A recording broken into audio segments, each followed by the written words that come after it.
Jamais sans la grâce, une dévotion matinale proposée par l'Église évangélique de la grâce en collaboration avec l'Institut théologie de Cotonou.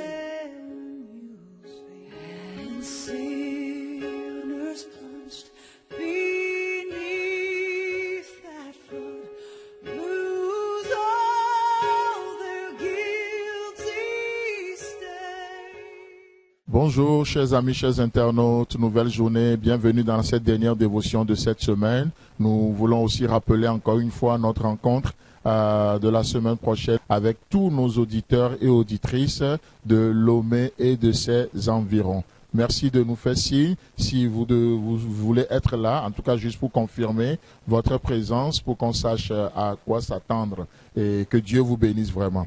Seigneur, bénis cette dévotion, cette dernière de cette semaine. Merci de nous faire du bien au nom puissant de Jésus. Amen.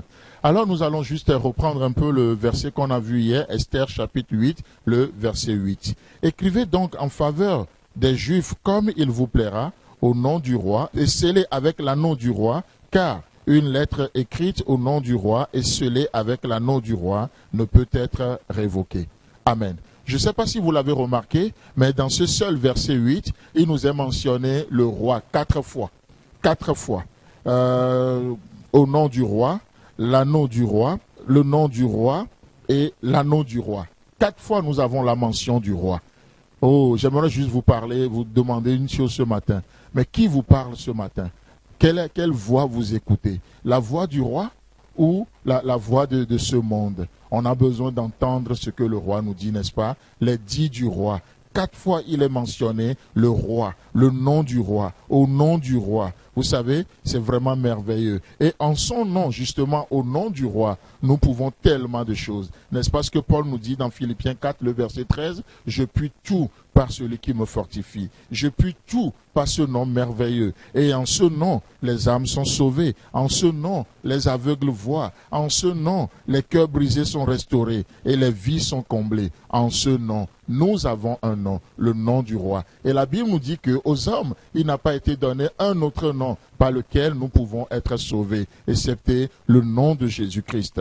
Nous avons un nom. Et le nom, quand il est dit, car une lettre écrite au nom du roi et scellée avec le sceau du roi ne peut être révoquée.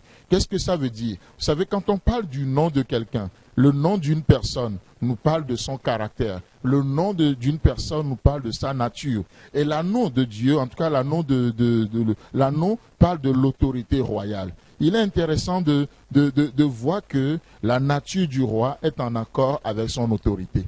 Oui, Dieu est autorité, Dieu a de l'autorité. Il est autorité, mais Dieu n'est pas autoritaire.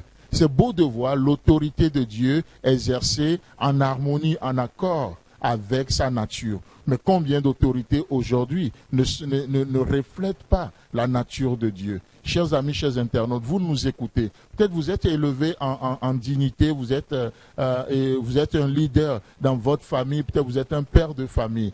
En exerçant votre autorité, votre anneau qui parle de votre autorité, oh, est-ce que le cœur du roi est manifesté? Dieu nous appelle par notre autorité qui nous a délégués, par l'autorité déléguée, que nous puissions refléter sa nature, que le mari puisse refléter par son autorité, sa position sur son épouse, que le mari puisse révéler le cœur de Dieu, que les parents par leur position puissent révéler la nature de Dieu à leurs enfants. Peu importe là où vous êtes, à des degrés différents, vous êtes en position d'autorité, que cette autorité reflète la nature du roi, le cœur de Dieu. Et je crois que c'est quelque chose qui n'est pas naturel et c'est un défi qu'on doit relever de plus en plus. Parce que si l'autorité exercée, l'autorité qui nous a été déléguée n'est pas exercée en conformité avec le cœur du roi, cette autorité déléguée, malheureusement, n'est pas loin de devenir une autorité déréglée. C'est vraiment important de manifester le cœur de Dieu, le cœur de Dieu. Et il est question d'une lettre écrite au nom du roi et scellée avec l'anneau du roi. Et il est dit que cette lettre ne peut être révoquée. Mais laissez-moi vous dire que le sang de Jésus-Christ écrit un nouvel édit. Et c'est ce que nous appelons la nouvelle alliance, n'est-ce pas? Par le sang de Jésus-Christ, nous sommes rentrés dans une nouvelle alliance, une nouvelle ère, une alliance meilleure. Mais laissez-moi vous dire que si le sang d'Abel crie vengeance, le sang de Christ crie pardon. Le sang de Christ crie pardon et cela ne peut être révoqué. Le sang de Christ crie pardon et ça ne peut être révoqué. Si le sang d'Abel crie meurtre, oui, parce que son frère l'a tué et quand il l'a tué et le sang d'Abel crie meurtre, laissez-moi vous dire que le sang de Christ il crie don de soi. Parce qu'il dit, il n'y a personne qui m'enlève ma vie, mais je la donne. J'ai le pouvoir de la donner et j'ai le pouvoir de la reprendre. Si le sang d'Abel crie la mort, le sang de Jésus-Christ crie la vie et cela ne peut être révoqué. Dire qu'on peut perdre son salut, c'est de dire qu'on peut révoquer cette lettre-là. Or, cette lettre a été écrite par le sang d'une nouvelle alliance. Que Dieu vous bénisse dans cette journée et c'est pourquoi la Bible dit pas une seule offrande. Il a amené à la perfection. Et pour toujours, ceux qui sont sanctifiés. Bonne journée, bon week-end et Dieu voulant, on se retrouve la semaine prochaine.